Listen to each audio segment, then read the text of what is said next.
ರಾಜ್ಯದ 2026-27ನೇ ಸಾಲಿನ ಬಜೆಟ್ ಮಂಡನೆ ಆಗೋಕೆ ಮುಹೂರ್ತ ಫಿಕ್ಸ್ ಆಗಿದೆ. ಈಗ ಸಿಎಂ ಸಿದ್ದರಾಮಯ್ಯ ಅವರು ಸರಣಿ ಸಭೆಗಳನ್ನು ಕೂಡ ನಡೆಸ್ತಾ ಇದ್ದಾರೆ. ಈ ವಿಚಾರದ ಬಗ್ಗೆ ಸಚಿವ ಸಂಪುಟ ಸಭೆಯಲ್ಲಿ ಮಹತ್ವವಾದಂತಹ ನಿರ್ಧಾರ ಆಗಿದೆ. ಬಜೆಟ್ ಮಂಡನೆಗೆ ಡೇಟ್ ಫಿಕ್ಸ್ ಆಗಿದೆ.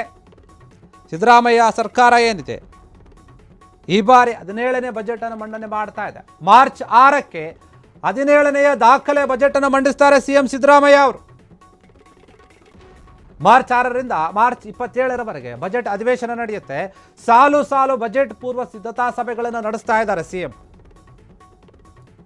ನೋಡಿ, ಇದರಲ್ಲಿ ಕಲ್ಯಾಣ ಕರ್ನಾಟಕ ಪ್ರದೇಶ ಅಭಿವೃದ್ಧಿ ಮಂಡಳಿಯಿಂದ ಅನುದಾನವನ್ನು ಕೊಡಲಾಗಿದೆ. ಬೀದರ್, ಕೊಪ್ಪಳ, ಕಲಬುರಗಿ, ರಾಯಚೂರು, ಯಾದಗಿರಿ ಜಿಲ್ಲೆಗಳಿಗೆ ಜಾಸ್ತಿ ಆದ್ಯತೆಯನ್ನು ಕೊಡ್ತಾ ಇದ್ದಾರೆ. ಅಲ್ಲಿ 14 ವರ್ಷ ವಯಸ್ಸಿನ ಹೆಣ್ಣು ಮಕ್ಕಳಿಗೆ HPV ಲಸಿಕೆಯನ್ನು ಹಾಕೋಕೆ ನೋಡಿ, ಈ ಲಸಿಕೆಯನ್ನು ನೀಡೋಕೆ 15.34 ಕೋಟಿಗಳ ಅಂದಾಜು ಮೊತ್ತವನ್ನು ಕೊಡ್ತಾ ಇದ್ದಾರೆ.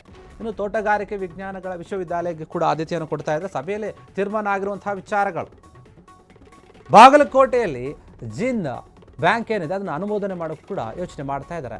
ದಾವಣಗೆರೆ ಜಿಲ್ಲೆ ಹೊನ್ನಾವಳಿ ತಾಲೂಕಿನಲ್ಲಿ 2000 ಮೆಟ್ರಿಕ್ ಟನ್ ಸಾಮರ್ಥ್ಯದ ಶೀತಲ ಗೃಹ ಅದನ್ನು ನಿರ್ಮಾಣ ಮಾಡೋಕ್ಕೆ. ಇನ್ನು ಬಳ್ಳಾರಿ TB ಆಸ್ಪತ್ರೆ ಆವರಣದಲ್ಲಿ 200 ಹಾಸಿಗೆ ಸಾಮರ್ಥ್ಯ ಇರುವಂಥ ಕ್ಯಾನ್ಸರ್ ಆಸ್ಪತ್ರೆಯನ್ನು ಮಾಡೋಕ್ಕೆ ಮುಂದಾಗಿದ್ದಾರೆ. ಅದಕ್ಕೆ 330.59 ಕೋಟಿಗಳ ಮೊತ್ತವನ್ನು ಅಂದಾಜು ಮಾಡಲಾಗಿದೆ. ಅದನ್ನು ಖರ್ಚು ಮಾಡಿ ಮಾಡ್ತಾರೆ ಅಂತ. ಹೀಗಾಗಿ ಸಿಎಂ ಸಿದ್ದರಾಮಯ್ಯ ಅಷ್ಟೇ ಅಲ್ಲ, ಇನ್ನು ರೇಸ್ ಕೋರ್ಸ್ ಏನಿದೆ ಅದನ್ನು ಕೂಡ ಬೇರೆ ಕಡೆ ಚೇಂಜ್ ಮಾಡಬೇಕನ್ನುವಂಥ ಯೋಚನೆಯನ್ನು ಕೂಡ ಮಾಡಿದ್ದಾರಂತೆ. ಅದರ ಬಗ್ಗೆ ಸಭೆಯಲ್ಲಿ ತೀರ್ಮಾನ ಆಗಿದೆ. ಹೀಗಾಗಿ ಸಾಕಷ್ಟು ವಿಚಾರಗಳು ನಿರ್ಧಾರ ಆಗಿದೆ ಬಜೆಟ್ಗೂ ಮುನ್ನ. ಯಾಕಂದರೆ ಸಿದ್ದರಾಮಯ್ಯ ಅವರು ಈ ಬಾರಿ 17ನೆಯ ಒಂದು ದಾಖಲೆಯ ಬಜೆಟ್ ಅನ್ನೇನು ಮಂಡನೆ ಮಾಡ್ತಾರೆ, ಅದರಲ್ಲಿ ಯಾರ್ಯಾರಿಗೆ ಏನೇನು ಸಿಗುತ್ತೆ ಎನ್ನುವಂತಹ ದೊಡ್ಡ ಮಟ್ಟದ ನಿರೀಕ್ಷೆ ಇದೆ. ಈ ಬಾರಿ ರಾಜ್ಯದ ಬಜೆಟು ರಾಜ್ಯದ ಜನತೆಗೆ ಖುಷಿ ಕೊಡುತ್ತೋ ಅಥವಾ ನಿರಾಸೆಯನ್ನು ಮಾಡುತ್ತೋ ಎನ್ನುವಂತಹ ಪ್ರಶ್ನೆ ಇದೆ. ಇನ್ನೂ ಕೂಡ ಕಾಯಬೇಕು. ಮಾರ್ಚ್ 6ನೇ ತಾರೀಕು ಅಂತ ಹೇಳ್ತಾ ಇದ್ದಾರೆ.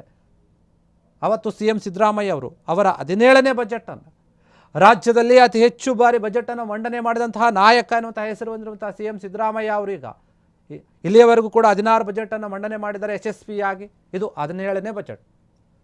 ಕೆಲ ತಿಂಗಳುಗಳ ಹಿಂದೆ ಅವರೇ ಹೇಳ್ತಾ ಇದ್ರು, ನಾನೇ ಈ ಬಾರಿ ಬಜೆಟನ್ನು ಮಂಡನೆ ಮಾಡ್ತೀನಿ ಅಂತ. ಅದೇ ರೀತಿಯಾಗಿ ಆಗ್ತಾ ಇದೆ. ಅದಕ್ಕೆ ಡೇಟ್ ಕೂಡ ಫಿಕ್ಸ್ ಆಗಿದೆ. ಸಚಿವ ಸಂಪುಟ ಸಭೆಯಲ್ಲಿ ದೊಡ್ಡ ಮಟ್ಟದ ನಿರ್ಧಾರ ಕೂಡ ಆಗಿದೆ. ಮಾರ್ಚ್ 6ಕ್ಕೆ ಬಜೆಟ್ ಮಂಡನೆ ಇದೆ.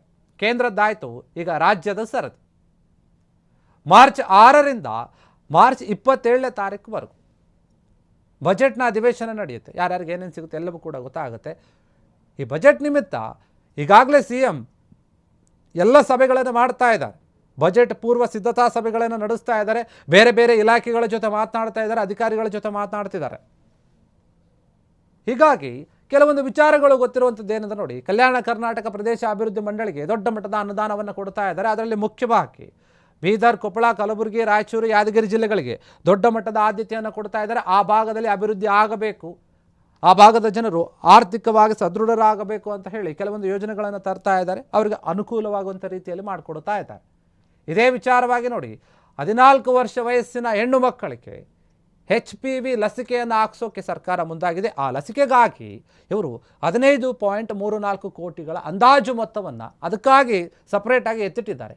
ಇನ್ನು ಬೇರೆ ಬೇರೆ ಕಡೆ ಬೇರೆ ಬೇರೆ ಯೋಜನೆಗಳನ್ನು ಮಾಡ್ತೀವಿ, ಮತ್ತು ಬಳ್ಳಾರಿಯಲ್ಲೂ ಕೂಡ ಏನು ಮಾಡ್ತೀವಿ ಅಂತ ಹೇಳ್ತಾ ಇದ್ದಾರೆ. TB ಸ್ಯಾನಿಟೋರಿಯಂ ಹಾಸ್ಪಿಟ್ಲ್ ಆವರಣದಲ್ಲಿ ಕ್ಯಾನ್ಸರ್ ಹಾಸ್ಪಿಟ್ಲನ್ನು ಕೂಡ ಮಾಡ್ತೀವಿ. 200 ಬೆಡ್ಗಳು ಸಾಮರ್ಥ್ಯ ಇರುವಂಥದ್ದು ಅಂತ ಹೇಳ್ತಾ ಇದ್ದಾರೆ. ಹೀಗಾಗಿ ಸಾಕಷ್ಟು ವಿಚಾರಗಳಿವೆ.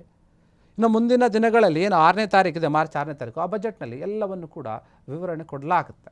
ಕ್ಷಣ ಕ್ಷಣದ ಸುದ್ದಿಗಳಿಗಾಗಿ ಫ್ರೀಡಂ ಟಿವಿ ಸಬ್ಸ್ಕ್ರೈಬ್ ಮಾಡಿ, ಲೈಕ್ ಮಾಡಿ ಹಾಗೂ ಫಾಲೋ ಮಾಡಿ. ಹೊಸ ಸುದ್ದಿಗಳ ನೋಟಿಫಿಕೇಶನ್ಗಾಗಿ ಬೆಲ್ ಐಕಾನ್ ಮೇಲೆ ಕ್ಲಿಕ್ ಮಾಡಿ.